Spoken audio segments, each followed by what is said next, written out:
Hey, what's going on, guys? This is HC Monster, and in this series I'm going to be going over a few tricks in Portal 2 that will increase your speeds, I guess. It will help you out no matter what chamber you're doing.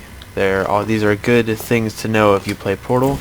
These are all speedrunning tactics, but they're good to know anyway, in case you're curious as to how people get good scores, or if you want to beat some scores of your own. So, the first thing we're going to be covering is bunny hopping, which is by far the most used out of all the tricks. It's basically how you get from point A to point B really fast when the only thing you can do is run. And this is what bunny hopping looks like. Which, I know, it may not look like it gives you very much of a speed boost difference, but I mean, look at the momentum we just built up right there. It's much faster than normal running. See this speed?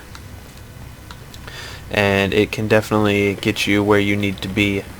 So the way that you do this is you hold your forward key, whatever it is, you jump forward, and then right as you jump, you let go of the forward key and hit either left or right strafe. For this example, we're going to be starting with our right strafe because that's how I typically start.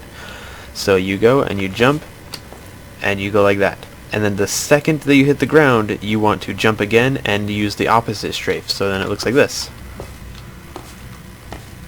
And see how we're still moving forward and we're not using the W key? That's because when we jump and we strafe left to right, it keeps a little bit of our momentum going. It's just it's a little thing that the source engine does, I guess. So now we're going to go into the sweeping motion that you saw me doing, which is where the real speed and the momentum picks up. So as soon as you jump, you want to move your mouse the way that you strafed, and then when you hit the ground, you want to strafe the other way again. So it looks like this.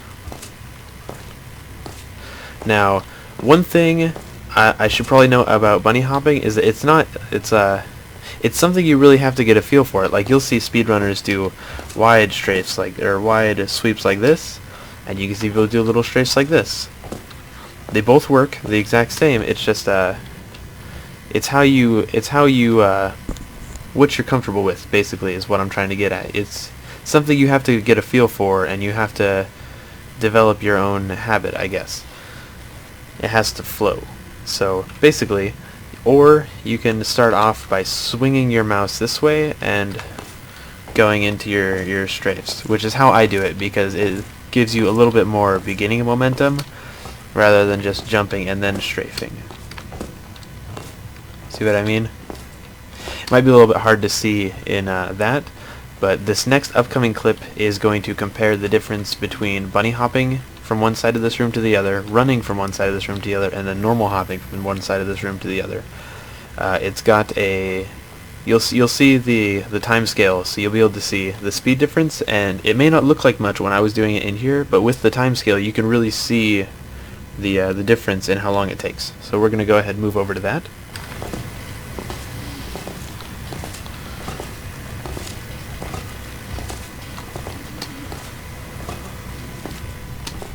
So as you can see from that, it makes a big difference in the time it takes for you to get from point A to point B.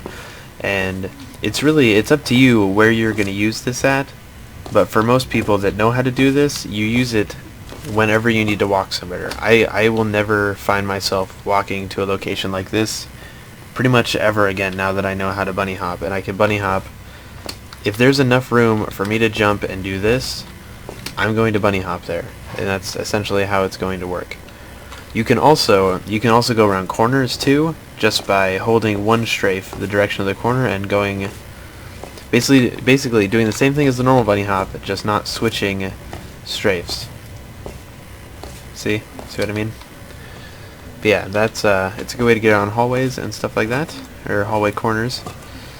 The main problem that you'll most likely come across when doing this is, say there is water. Okay, so say this shadow is water and I need to get across it.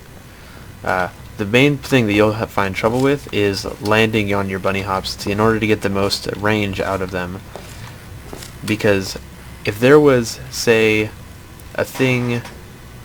there was a cube of water right here that we couldn't quite jump across, and we would have to bunny hop across, the best way to do it is to try to get your last bounce right on the edge so that you can fling yourself over.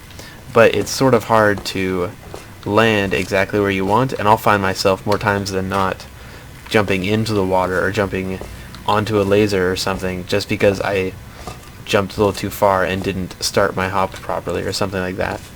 So it does take a little bit of practice. It's something you'll need to get a feel for, but it is by far one of the most useful tips that anybody will ever give you at this game. So there is that. Oh, I missed that portal at the end. Anyway, so I'll see you at the next video. We're going to go over wall strafing and stuff like that next, so I'll see you then.